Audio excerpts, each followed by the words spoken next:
நாங்கள அவங்க வந்து கல்யாணம் பண்ணுறப்ப எனக்கு கூப்பிடல, எங்கள் வீட்டுக்காரர் கூப்பிட்ருக்கான், என்னை கூப்பிடல. அதுக்கு நான் சொன்னேன், ஏன் என்னை கூப்பிடல அப்படின்னு கேட்டிருந்தேன். இங்கே வாய்ஸ் மெசேஜ் கூட அதுக்கெலாம் ரிப்ளை பண்ணல.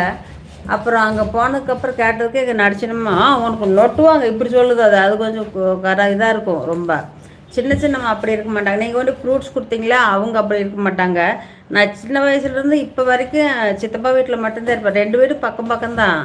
எங்களும் ஒரு பக்கம் வேறையா அந்த அது தெரியுமில்ல உங்களுக்கு, சோசியல் வீட்டுக்கிட்ட அங்கே. அதனால சின்ன சித்தப்பா வீட்டில் ஃபஸ்ட்லேருந்தே அது ஏன்னா அவர் அன்பாக பேசுவார். எங்கள் சின்னம்மாலும் நல்லாயிருக்கும், எல்லோரும் நலம். சரி சரி. அதனால எனக்கு ரொம்ப கேட்டது மனசு கொஞ்சம் இதாச்சு.